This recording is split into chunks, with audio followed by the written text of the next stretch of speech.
Hace relativamente poco conversábamos con el contador Pablo Ferreri, que estuviera en su momento al frente de la Dirección General Impositiva, que fuera subsecretario del Ministerio de Economía y Finanzas y que es coordinador de la Comisión de Inversiones de la Intendencia de Montevideo y asesor de la precandidata Carolina Cose, de lo que era el primer paquete de medidas del Plan País. Hoy estamos aquí en estudios, cosa que mucho agradecemos siempre, pero para conversar del segundo paquete de medidas de este Plan País para un eventual gobierno que la tenga como presidenta de la República.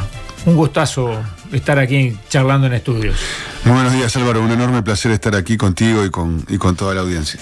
Bueno, ¿y en qué consiste este segundo paquete de medidas? Bueno, el primer paquete de medidas tenía una orientación de cuestiones más de urgencia, de aspectos que entendíamos que eran necesarios encarar rápidamente para tratar de mejorar los niveles de seguridad y convivencia en Uruguay. Este segundo paquete, que al igual que el primero está amparado en el programa del Frente Amplio, o sea, son aterrizajes concretos de las líneas estratégicas que marca el programa del Frente Amplio, que nos une a todos, los Frente Amplistas, tiene una diferencia, y es que trata de atender temas más estructurales del Uruguay, más de mediano y largo plazo, como por ejemplo lo que tiene que ver con la necesidad de que Uruguay potencie su crecimiento. Es decir, precisamos un país que crezca bastante más que lo que está creciendo Uruguay hoy, porque creciendo, como ha ocurrido en la última década, un promedio del 1% anual, no se puede sostener el estado de bienestar que los uruguayos queremos y nos merecemos. Ahora, ese crecimiento debe ser complejo, ¿no? Habida cuenta de la situación mundial, regional. Sí, pero los propios informes del Ministerio de Economía y Finanzas, bueno, hoy creo que hoy salía un nuevo informe, ubican el crecimiento de la economía uruguaya en el entorno del 2,5% anual. Y estamos creciendo al 1%. Entonces, bueno, hay una brecha por lo menos que cubrir y tratar de que luego se vaya a niveles superiores. Eso requiere mayores niveles de inversión. Para que haya mayores niveles de inversión, la economía uruguaya tiene que ganar en productividad, y hay una serie de reformas microeconómicas para hacer, más allá obviamente de la estabilidad macroeconómica y fiscal, que son necesarias atender. Y bueno, este plan tiene muchas de esas cosas que creemos que hay que corregir, pero como se trata de un crecimiento sin que nadie quede atrás, también, para hablar del verdadero desarrollo, este plan tiene algunas medidas vinculadas a aspectos sociales, para que ese crecimiento derrame a toda la sociedad, es decir, que desde el vamos esté concebido como un crecimiento que tiene que llegarle a todos los uruguayos por igual. Lo cual, asumo, no es nada fácil, y sobre todo, pienso que...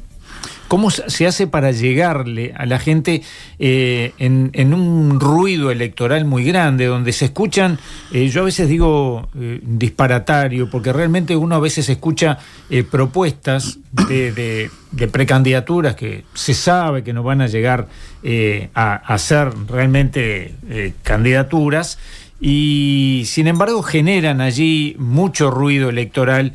¿Y cómo se hace para que la población entienda que estas son propuestas que van en otro sentido? Sí, bueno, como tú decís, es una campaña electoral que se ha caracterizado por un ruido importante. De alguna manera, todo este gobierno se ha caracterizado por mucho ruido en la prensa y demás. Recordemos la infinidad de casos de ministros que han tenido que salir por hechos de corrupción o por mala praxis en su cargo. El nivel de rotación que han tenido los ministros ha sido increíble, o todo el caso Astesiano, que está teniendo nuevos coletazos, o la asociación o la confabulación de ministros y subsecretarios para mentirle al Parlamento, o lo que vimos en las últimas semanas, que la sucesión de desastres es tan rápida que nos olvidamos de lo que pasó 10 días antes, ¿no? Pero hace 15 días tuvo que renunciar el presidente del Partido Nacional.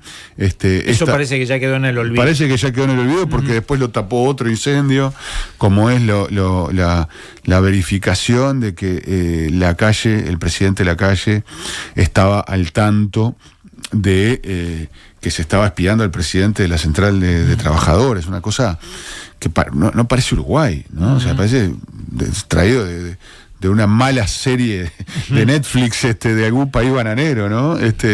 Bueno, eso está pasando en Uruguay, y en el medio de eso transcurre una campaña electoral también con hechos gravísimos, como lo que le pasó a Yamandú, con todo el caso Romina Celeste,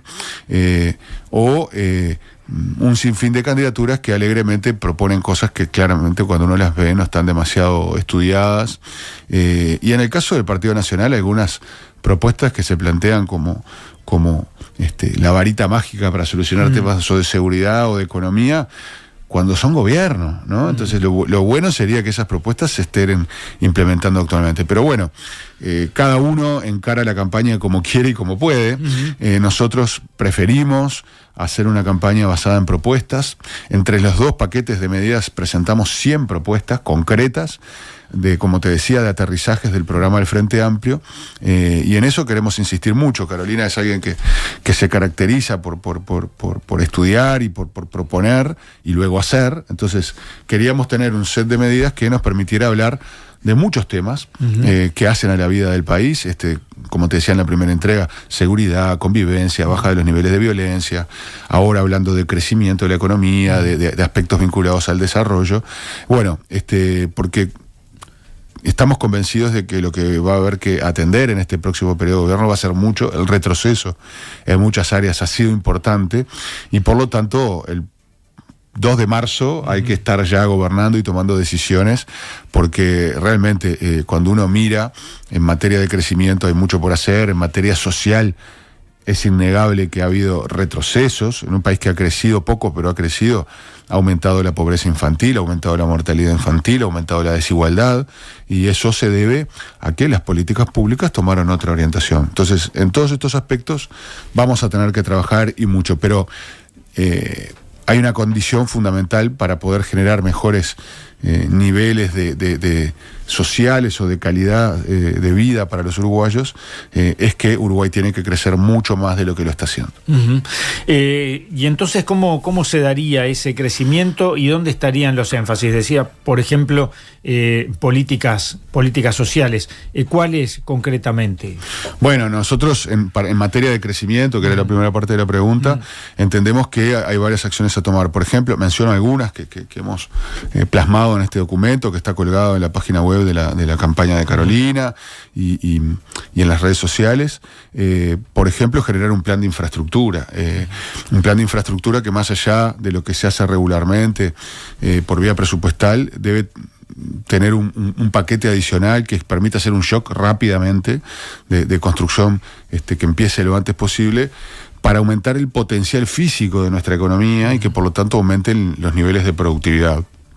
Ese shock de infraestructura puede tener un financiamiento parecido al que tiene la CBU hoy con la Corporación Vial del Uruguay. No estamos planteando nada demasiado novedoso tampoco. Cuando participamos, en mi caso me tocó estar en el gabinete como subsecretario del segundo gobierno de Tabaré, se hizo un programa de infraestructura adicional que incluía las PPP y otras obras que, bueno, después se fueron dilatando en el tiempo su construcción, pero creemos que por eso ahora hay que empezar rápido para que eso se concrete rápidamente. Y tiene que ver con infraestructura, por ejemplo, logística, que permita reducir los costos en esta materia, y eso se hace, por ejemplo, completando una red ferroviaria nacional, por poner un ejemplo, o haciendo inversiones en energía, porque Uruguay tiene que transitar hacia un esquema de combustibles sintéticos o más electromovilidad que seguir utilizando toda la matriz que tenemos en base a combustibles fósiles. Uruguay hizo una transformación notable, pero que está vinculada a lo que es el consumo de energía residencial e industrial, claro. Pero para la movilidad no, y ahí creemos que hay un espacio enorme para avanzar. Claro, lo que se llamó en su momento el cambio de la matriz energética. Exactamente. Pero ahora hay que incorporar otros elementos. Hay que incorporar los elementos vinculados a la electromovilidad. Ahí, cuando sumamos eso, el 40% de la energía sigue proviniendo de combustible fósil. Nosotros nos planteamos en el próximo periodo de esa parte fósil reducir un 30% su uso. Eso requiere, por ejemplo, inversiones en toda la red de estaciones de ANCAP, de cargadores de eléctricos. Requiere también avances para cambiar más ómnibus en la flota de transporte colectivo de pasajeros. infraestructura digital para proveer cada vez mejores servicios para atraer inversiones. Por ejemplo, en Uruguay vemos cómo hay cada vez más interés por su seguridad jurídica, su estabilidad social y política, de radicar aquí data centers que implican inversiones fuertes en capital. Bueno, para eso también se requiere infraestructura tecnológica que en este periodo Antel ha desinvertido bastante, ¿no? Entonces hay un rol de las empresas públicas también a jugar como palanca del desarrollo en esas inversiones de futuro. ¿Ha desinvertido en desmedro de empresas privadas o simplemente no ha invertido? Bueno, yo creo que al desinvertir o invertir poco, las empresas privadas van ganando terreno, ¿no? Se ha planteado incluso cosas un poco ridículas, por decirlo de alguna manera, de que Antel alquile su infraestructura para que otros lo tengan que invertir, lo cual degrada su capacidad competitiva, ¿no? Por poner un ejemplo, ¿no? Pero entonces UTE, Antel, también ANCAP en esa reconversión hacia una empresa de energía, más que de combustibles fósiles, tienen un rol central a jugar, también promoviendo proyectos de innovación, de utilización de ciencia y de tecnología. Este es un aspecto, pero por ejemplo pensemos también en mejorarle la rentabilidad y hacerle más fácil la vida a todas las micro, pequeñas y medianas empresas del Uruguay, que representan el 99,5% de las empresas del Uruguay.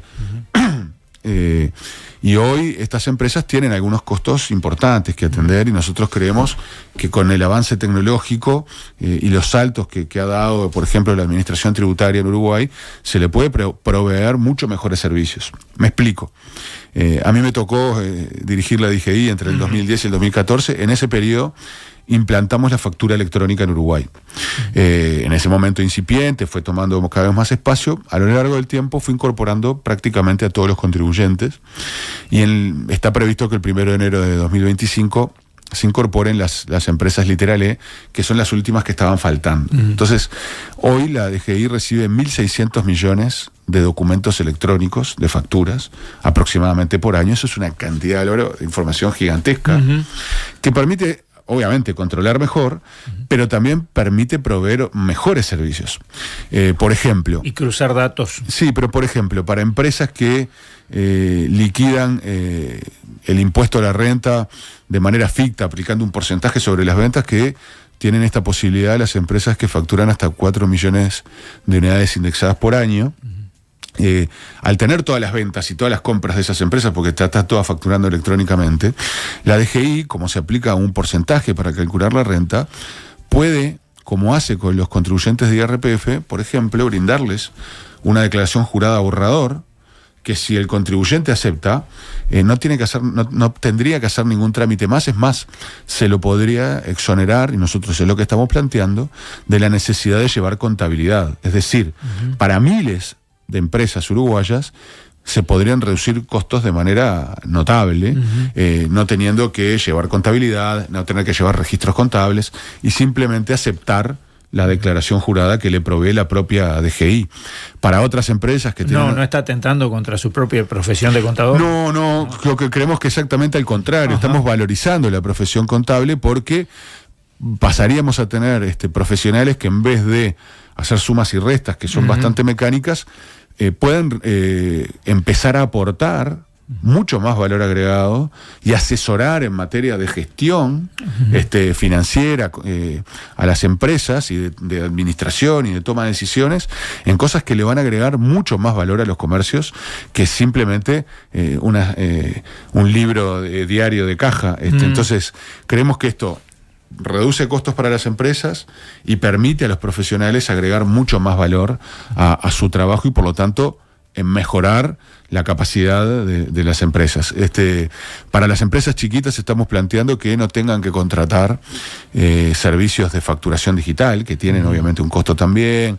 Eso implica un intermediario con la DGI. Estamos proponiendo generar un portal web propio de la DGI, donde puedan ingresar las facturas, evitando intermediarios y evitando costos. Esto es un ejemplo de cosas que se pueden hacer. Pero tiene que ser amigable, porque hay veces que esto no lo es. Sí, por supuesto. Eso lo digo porque lo sufro. Requiere una interfaz muy amigable, pero eso es hoy por hoy es un desarrollo de software, que la DGI tiene capacidades como para trabajar en eso, pero también la tiene el sector privado desarrollando servicios que pueda contratar la administración para proveer estas herramientas digitales.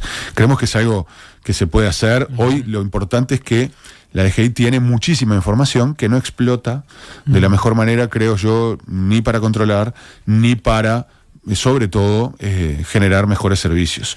Después tenemos también miles de pequeños empresarios unipersonales que se asimilan mucho a un trabajador, o sea, son gente que la pelea todos los días, que no tiene una estructura empresarial y que tiene abierta una empresita para proveer algunos servicios. Pensemos incluso en repartidores de pedido ya, que tienen que abrir un unipersonal, o sea, estamos hablando de ese tipo de personas. Y hoy, como no son empleados, los lugares es más difuso a dónde pueden ir a reclamar por sus derechos o a preguntar cómo orientarse frente a un determinado trámite o una determinada situación. Estamos planteando allí generar en la Agencia Nacional de Desarrollo, en la ANDE, una centralización de asesoramiento y seguimiento a todos estos pequeños empresarios o unipersonales, mejor dicho, cuentapropistas, para que puedan tener claro cuáles son sus derechos y de allí derivarlos a todos los organismos que correspondan de una manera más coordinada para que puedan ejercer sus derechos, ¿no? Esto es incluso el tema de que tienen generalmente que proveerse sus propios elementos de trabajo, ¿no? Por supuesto. Ya, bueno, el vehículo en el que se transportan. Exactamente. Entonces, muchas veces existen líneas de financiamiento incluso para este tipo de cuentapropistas que las desconocen. Entonces, poder acercarle todas esas informaciones nos parece fundamental. Reitero, estamos hablando del 99,5% de las empresas. Después también estamos planteando, por ejemplo, para los grandes emprendimientos, la obligación, para las grandes inversiones que llegan a Uruguay, la obligación de generar fideicomisos donde se aporten recursos para fomentar la participación en cadenas de valor de empresas de industria nacional, ¿no? O sea, creemos que la industria nacional, sobre todo en los aspectos de las pymes, tienen que tener un impulso mayor, generarles mejores condiciones, por ejemplo, obligando a los emprendimientos grandes a que las integren en sus cadenas de valor. Estamos hablando de emprendimientos que cuando vienen reciben exoneraciones impositivas. Bueno, a cambio de eso, ayúdame a fortalecer las pymes.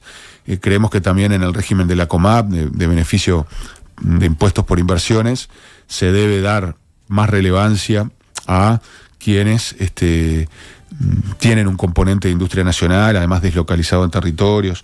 Nos parece que eso también es importante. Y en esta materia de reformas microeconómicas, te comento algunas otras al pasar. Por ejemplo, estamos proponiendo regular las tarifas portuarias, que hoy en Montevideo tenemos un monopolio privado, sin ningún control de las tarifas, lo cual es el peor escenario del mundo. Basta ver un día sí y otro también las quejas del sector exportador uruguayo, que hoy padece los costos de un puerto que es de los más caros de la región, y bastante más caro que otros. Hoy compartíamos más temprano que el Banco Mundial ubicó al puerto de Montevideo como uno de los 25 peores a nivel del relevamiento que hizo, ¿no?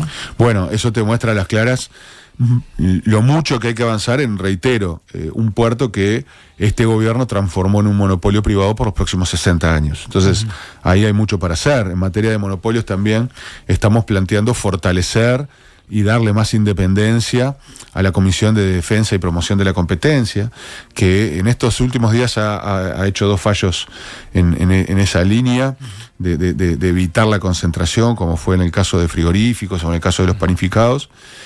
Pero como tiene pocos recursos, muy pocos, humanos y materiales, actúa frente a casos donde se le consulta qué hay que hacer, y esto es un buen avance porque fue un cambio de ley que hicimos en el periodo pasado, en el último gobierno del Frente Amplio.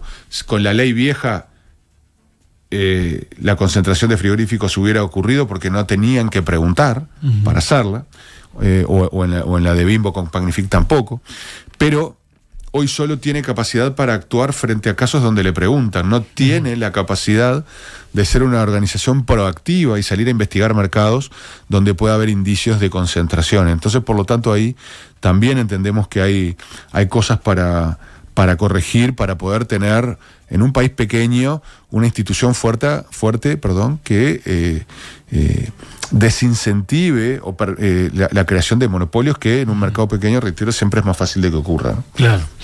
Bueno, estamos ya sobre el final. Por allí nos dicen, bueno, hay muchos mensajes, ¿no? Nos pregunta, por ejemplo, ¿los data centers no ponen en riesgo ecosistemas en nuestra región? No, nosotros creemos, primero, cuando se vino a instalar el primer data center de Google, que se está construyendo y demás, cuando arrancaron las conversaciones tenía un uso intensivo de energía y de consumo de agua muy diferente al que hoy se están planteando, porque la tecnología va cambiando y por lo tanto eso ha mejorado bastante el esquema. Pero para nosotros, y algo que no mencioné y agradezco la pregunta del oyente, todos estas 100 medidas, sobre todo estas 50 últimas que tienen más que ver con el desarrollo, tienen un requisito fundamental y que se transforma en una suerte de pasa no pasa, que es que, como dice la sigla, Plan País, Plan de Acciones Integrales y Sustentables, tienen que ser sustentables ambientalmente. Nosotros creemos que no es solo una restricción, que lo es en algunos casos, pero sobre todo es una enorme oportunidad tener un país sustentable ambientalmente, porque eso permite tener producción de más calidad. Y a esta altura imprescindible. Imprescindible. En muchos mercados se paga mucho más por productos que vienen de ecosistemas sustentables, y por el contrario, mejor dicho, vamos hacia un mundo donde va a ser imposible entrar en determinados mercados si no se es sustentable ambientalmente. Entonces, sí, todas estas cosas tienen que ir de la mano con la sustentabilidad ambiental. Y si no se cumple con eso, bueno, no podremos avanzar en determinados aspectos. Pero yo creo que es posible generar un esquema de desarrollo económico amigable con el medio ambiente. Es posible, mencionaba lo que tenía que ver con la energía, y en este caso creo que va en la misma línea. Te pongo otro ejemplo que estamos planteando aquí, una estrategia nacional de riego, pero también el uso y el acceso al agua con fines productivos tiene que ir de la mano con la sustentabilidad ambiental. Es un desafío importante, pero creemos que es posible tener en cuenta todos estos aspectos y darle un piso superior de producción al agro uruguayo, para aumentar su potencial de producción, reitero, lo cual deriva en mayores recursos para la economía uruguaya y por lo tanto para contar con más recursos para destinar a políticas sociales, con un enfoque de gasto público diferente al actual y más similar al que tuvo el Frente Amplio, poniéndole énfasis en aquellos que más necesitan y que más sufren, ¿no? Contador Pablo Ferreri, muchísimas gracias por estos minutos aquí en Estudios. Muchísimas gracias, te agradezco el título porque estoy viendo ahí en la pantalla que dice economista. Uno ve con todos estos los títulos siempre tiene cuidado, pero agradezco muchísimo la oportunidad de hablar de las acciones del Plan País, que reiterábamos, tienen como objetivo elevar el crecimiento de Uruguay, pero de una forma que no quede nadie atrás. O sea, es importante, somos de izquierda. No es un gobierno para unos pocos, planteamos un gobierno para la sociedad uruguaya en su conjunto y en particular para los que menos tienen y más padecen, ¿no? De eso se ha tratado el Frente Amplio y no tengo dudas que en el próximo gobierno, que será Frente Amplista, va a ser así. Muchas gracias. Ha sido un placer.